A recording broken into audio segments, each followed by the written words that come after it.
Hey guys, so I just wanted to do a brief intro before this episode begins. My name's Paul Gogliormella, and this podcast is with me and my two colleagues, John Reda and Rich Whittaker, and we're all web developers for institutional planning and operations at Rutgers University. We're in a really unique time in the world and in the workplace, and considering how many people may not be used to either working from home or working remotely, we thought it would be a good idea to do a podcast and document our experiences, talk about how we're overcoming difficulties, and how we're utilizing technology to remain productive and collaborative. So in this first episode, we talk about all that and more, and we'll get more in depth as the episodes go on. So thanks for listening to this first episode, and we hope you enjoy it.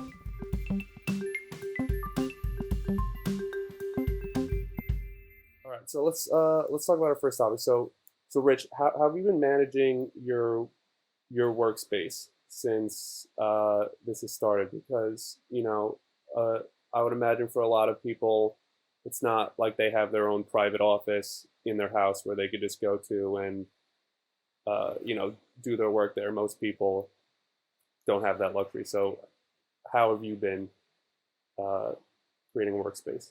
Well, for now, what I'm doing is I've set up essentially my dining room table as my workspace.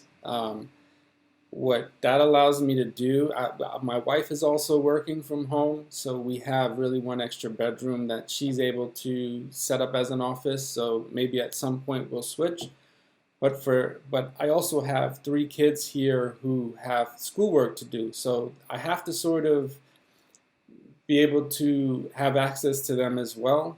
I'm fortunate I have a lot of room here, and I can set my daughters up really on the opposite ends of the table and just be able to work while I'm helping them. As far as setup, I think it's fortunate that we have the laptops. I know that some people were probably not originally set up with laptops, but that's really critical to be able to to do any of this. I think it's really difficult to stay collaborative just by using a phone. I think you need to have the ability to see people and see their faces. Yeah. For me, I have one roommate that I'm with, so we're kind of like splitting, areas of the apartment. But I've worked from home before, and when I did work from home, I never kind of had a spot that was like, okay, this is where I'm working, and I'm gonna sit here and work here the whole time. I kind of like I bounce around. Sometimes at the kitchen table, sometimes on the couch in my bedroom, sometimes I'm in the living room. So I think it's just interesting how people have like different setup. Like I know a lot of people who are like, no, I need to have my like this one space because that's when I know like I'm in the zone to do work. But I kind of like bouncing around. I don't like being in one spot for the whole time. What about you, Jen? Yeah, I'm sort of the same way. I don't, I've got a little desk set up, like Rich said. I'm in a pretty small apartment, so we have a small desk. But I find that when I'm at home, I prefer to sort of move around, whether it be at the table in the kitchen or sitting on the couch, to have the option to sort of even just change the scenery, close the bedroom door, and feel like I'm in a different place. Get the juices flowing again a bit. You know what I did notice as kind of like a challenge that I didn't think about going into this is that like I don't have like a great chair to sit in. Like like at work in the office we have those nice chairs with like the lumbar support, and then I also have that thing that I put on it that's kind of like a cushion that like props you up a little bit. Yeah. And I don't have that. It's just like I have like kitchen stools or like the couch. So it's like I'm either propped up like this or like I'm leaned back a little bit. Yeah, I'm pretty fortunate. Probably the nicest piece of furniture that we have in our apartment is our desk chair. So when I do sit in the desk, that's like where I feel the most back support, which I know, Paul, that reigns supreme for you. Yeah, if you want to know one thing about me, is that I love a good chair. Yeah. Super important. Lower spine health. Okay, let's go to a different topic. So what about, well, for us, I guess we could kind of talk about how we've been managing bouncing ideas off each other, because with us where we work, we literally all sit right next to each other. I sit right next to John, and Rich sits right behind John. So if we have an idea about a new project or about a project that we were working on, we could kind of, just spin around and just say it, or Rich can say, "Hey, come over, can I show you something?" So, so either Rich or John, can you, I guess, let people know kind of like how we've been managing that collaborative process over the computer, or just working from home in general? What I've been doing is obviously we still have our phones. So if I have something where, if it's just like a quick, not really worthy of jumping on a WebEx, I'll just shoot John a quick text or shoot Paul a quick text, and we'll take it from there. If it's something where we're going back and forth so much, we don't. At least for us, we don't typically have things where I have to explain things in some long verbose, like email. So if I have a quick question or something like that, that's something that I'll just pop you guys a quick text. If it's something where I feel like it's very visual and I need to share, like like how something could look and ask you guys an opinion, that's when I'll say to you guys, have time for a quick WebEx. And I think it's really cool to have the flexibility of saying, hey, can we just jump on?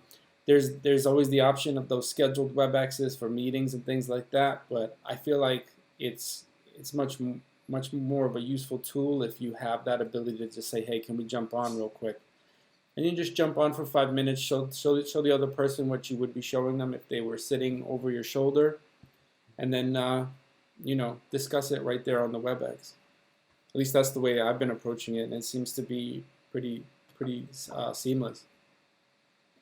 What about you, John? Yeah, I mean, pretty much more of the same. It's different in a lot of ways because when we're in the office, sometimes we sort of even get in each other's way. I'm sure I get in your guys' way often, and sometimes we're like really entrenched in what we're working on, and having those close quarters, it's really easy for us to just turn around and not even say, hey, do you have a minute? We're just like, hey, Rich, check this out. Like I did this thing, but you're knee deep in the middle of a project or something. So having this sort of separation is sort of a blessing and a curse, if you ask me, because we can still spitball our ideas, like you said, via text message or even on a WebEx, but the ability to wait until you have that moment break presents itself in this situation. So I think again we've managed pretty well. We've shot each other a few text messages here and there. We've hopped on a few WebExes already, and like I said, the good thing is that it sort of works around all of our schedules at once. And then even something with with like the screen sharing on WebEx, like just last week, Rich, you and I had a project that we were collaborating on, and without going into too much detail about it, there was one part where I was opening up Adobe Illustrator and trying to tell Rich what I was seeing on my screen, whereas when we were in the office, he would be able to just come over and look at it, but with the screen sharing on WebEx, I was able to pull it up and show you with my mouse what I was talking about, and we were able to collaborate like that, and it was basically like being in the office. It had the same effect. Yeah. Have you guys had any challenges? I know I've had a little bit of a challenge coordinating with people who have different.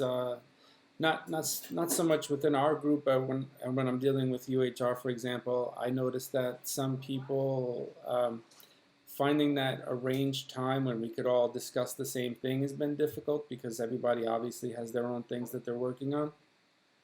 Have you guys run into any of that? I haven't had much of a problem with scheduling or things like that. I found in this, I mean, it's different for everyone, but I found like people I've been trying to contact with, their time has been more flexible. It's kind of like if I needed to talk to them about something, I would say, hey, are you free anytime tomorrow? And they would say, yeah, I'm free whenever. Just tell me the time. So I guess it's just going to be different for what the task is, who you're talking to. Yeah, it may also be that group is also under a really big crunch right now, so that may be where that's coming from. Okay, I think we touched upon a good amount of topics for one episode, but yeah, that was good. So I hope everyone enjoys listening. Thank you to everyone for listening to episode 1. We're going to try to come out with these about once a week. So if you have any ideas for a topic we should cover, feel free to reach out or leave a comment.